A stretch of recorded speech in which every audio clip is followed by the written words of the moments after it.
After everything Debbie and Mito have put each other through, somehow they are standing at the altar. And Debbie does not look like a woman who is simply excited to get married. She looks like someone waiting to find out whether the happiest day of her life is about to become her most humiliating one. Because Mito is standing beside her, but he still looks nervous. Very nervous. Then the officiant asks the question Debbie has been fighting for this entire time. Does Mito take Debbie as his wife? And Mito pauses. That pause changes everything. For anybody else, a few seconds of silence might mean nerves. For Debbie, those few seconds probably feel like every argument, every moment of uncertainty, every time Mito pulled away, and especially that returned engagement ring coming back all at once. She looks at him.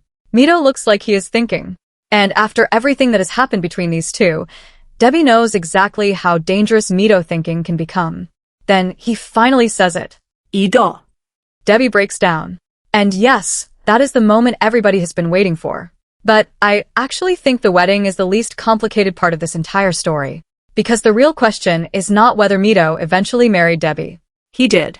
The real question is what happened inside this relationship that took Mito from handing Debbie her ring back and practically destroying the future she thought they were building, to standing in front of her and promising that same future for life. Did Mito genuinely change?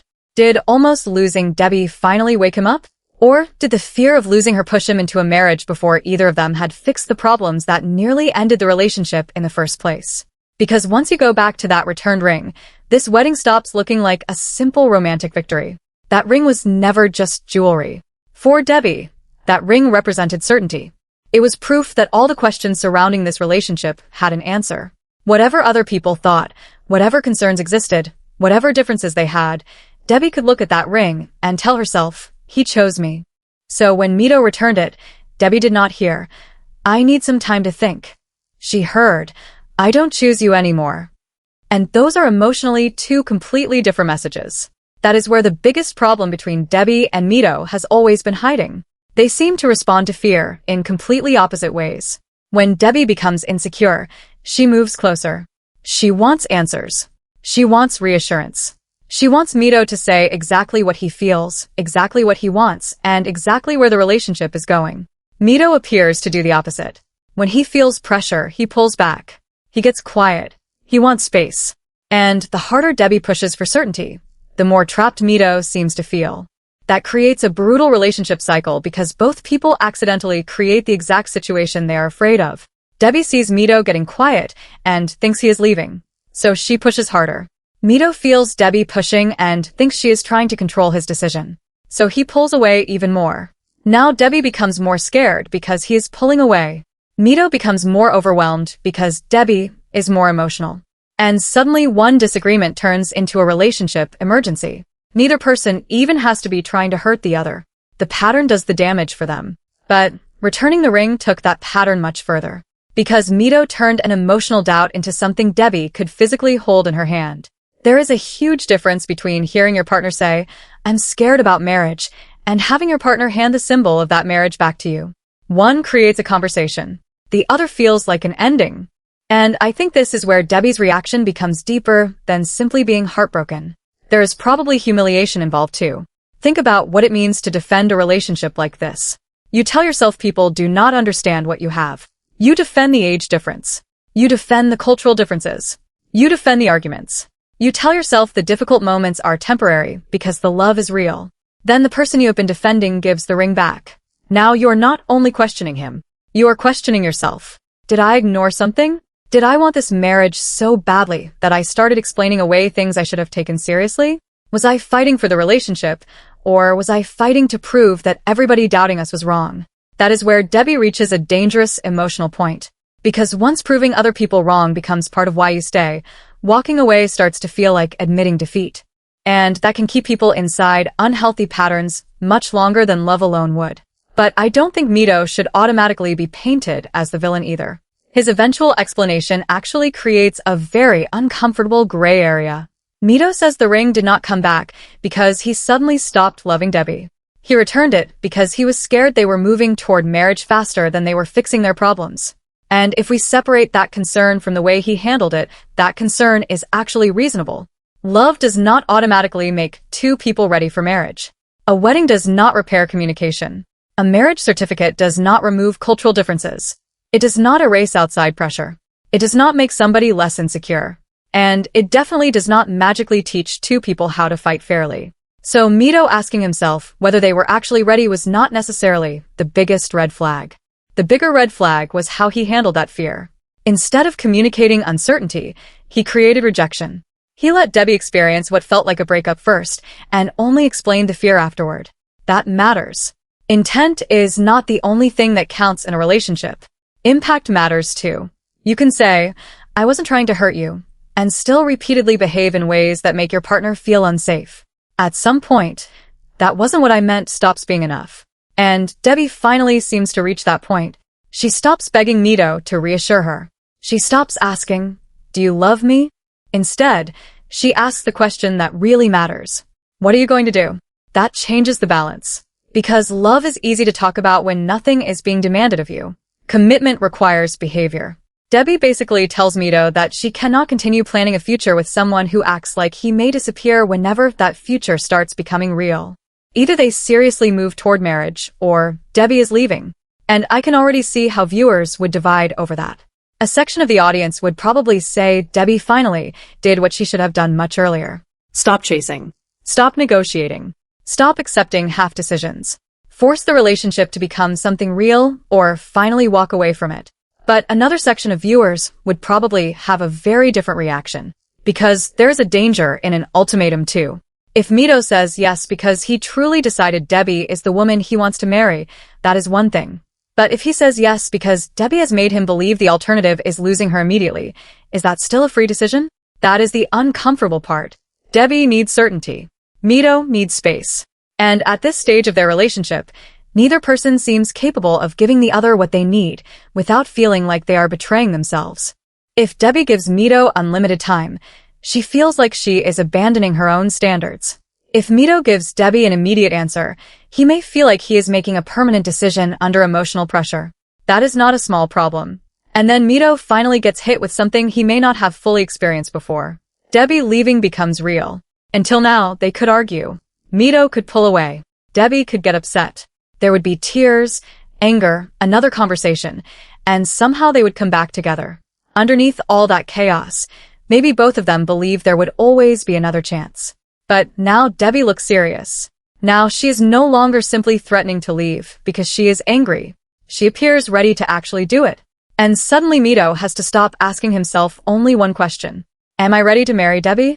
Now, there is another question. Am I willing to lose Debbie completely? Those questions sound similar, but emotionally they are very different. And sometimes people do not understand the value of a relationship until they are forced to picture their life without it. But right when Debbie needs clarity the most, Mito does the one thing guaranteed to trigger every fear she has. He disappears. For hours. No answer. No big reassuring speech. No immediate decision. He simply leaves. And Debbie starts packing. Honestly, from her perspective, what else is she supposed to believe? She gave him a choice. He walked out. To Debbie, silence equals rejection. To Mito, silence may simply mean, I need time to think. Same action. Completely different meaning. And this one difference explains almost their entire relationship. But then Mito comes back. And he has the ring. That is the twist. He was not disappearing because he had decided to leave Debbie. He was trying to decide what he was actually willing to promise her. But what I like about this moment is that Mito does not immediately put the ring back on Debbie's finger and act like everything is fixed. Because it isn't. Instead, he finally says the things he probably should have said before he ever returned it. He's been questioning whether love is enough. Whether their differences will become harder after marriage. Whether the arguments will keep repeating. Whether the outside criticism has started affecting the way he sees the relationship. Whether the age difference, cultural pressure, expectations, and constant emotional tension are things they can actually live with long term. And then he admits what was really underneath his behavior. Fear. Not necessarily fear of Debbie. Fear of making something permanent when the relationship sometimes feels unstable. That is probably the most honest Mito has been. Because people can love each other deeply and still be terrible at being together. Those are two different things. And the fact that you survived several relationship crises does not automatically mean your relationship is strong. Sometimes it only means you are both very good at getting back together. That is not the same skill as staying healthy together. Mito seems to realize that avoiding the decision has become a decision of its own. Every day he refuses to choose is communicating something to Debbie. Silence communicates. Distance communicates. Returning the ring definitely communicates. Eventually Mito asks Debbie whether she still wants this marriage after everything he has put her through. And strangely, I think Debbie needs that question just as much as Mito does. Because Debbie is no longer choosing the dream version of this relationship. She now knows what Mito looks like when he is scared. She knows he can shut down. She knows he can create distance right when she needs closeness. She knows he can make a dramatic move like returning a ring instead of explaining his feelings first. If Debbie says yes now, she is saying yes with much more information than she had before. And she does say yes, but not without conditions. No disappearing every time an argument becomes uncomfortable. No treating the ring like something that can be returned whenever fear takes over. No pretending their problems disappear because they love each other. Those sound like reasonable boundaries. But this is where I would tell viewers not to celebrate too early. People are usually excellent communicators immediately after almost losing each other. Suddenly, everybody understands everything. There are tears. There are apologies. There are promises. There is intense affection. Everybody says exactly what the other person needed to hear 3 weeks earlier. The real test does not happen during reconciliation. The real test happens during the next argument. Growth is not how beautifully you apologize after a crisis. Growth is whether the next crisis looks different. Mito puts the ring back on Debbie's finger. Debbie is relieved. And for a moment this feels like the big happy ending. Except they still have to make it to the wedding. And that is where all the damage from the past comes back. On the wedding day, Debbie finally has everything she said she wanted. She has the dress. She has Mito. The ceremony is waiting. This should be the moment where she can finally relax. But she cannot. Because once somebody has almost walked away from you, happiness itself can start feeling unsafe. You keep waiting for the other shoe to drop. Mito becomes quiet. And maybe months earlier, Mito being quiet would simply mean he was nervous. Now Debbie has been conditioned to see his silence differently. Quiet Mito means danger. Quiet Mito returned the ring. Quiet Mito disappeared. Quiet Mito makes Debbie wonder whether another decision is being made without her. Then Mito steps away shortly before the ceremony because he needs a moment alone. And Debbie immediately starts falling apart. Some viewers would probably say she is overreacting.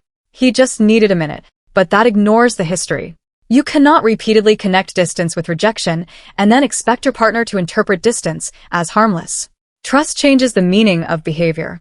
If someone has been consistent with you for years, they can say, "I need 10 minutes," and you probably think nothing of it.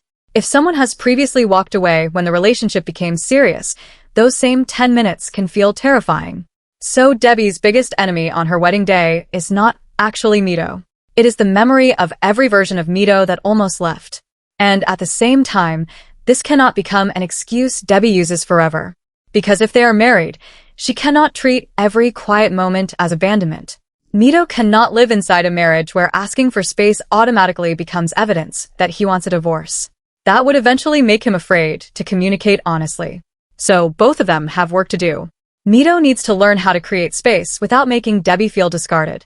Debbie needs to learn how to tolerate a little uncertainty without immediately turning it into disaster.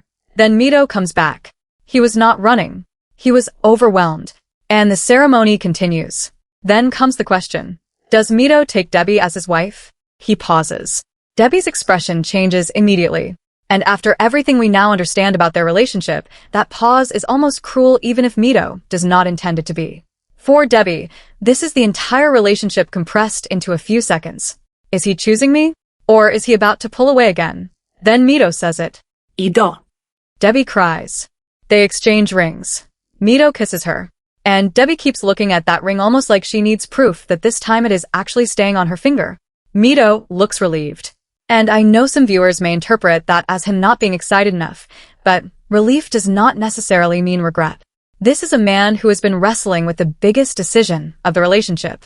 Sometimes relief is what certainty looks like after months of fear. But now comes the part one find much more interesting. Marriage answers the wedding question. It does not answer the relationship question.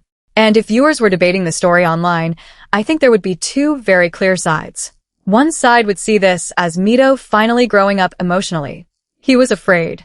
He almost lost Debbie. He realized the relationship mattered more to him than the fear.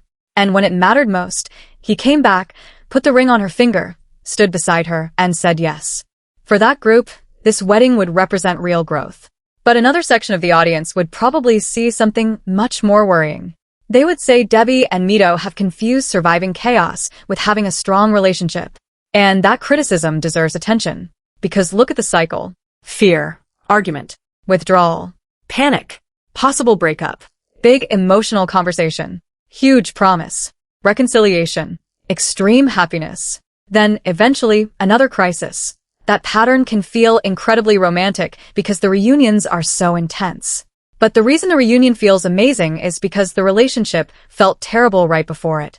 That emotional contrast can become addictive. You start believing passion means constantly almost losing each other and then choosing each other again. It doesn't.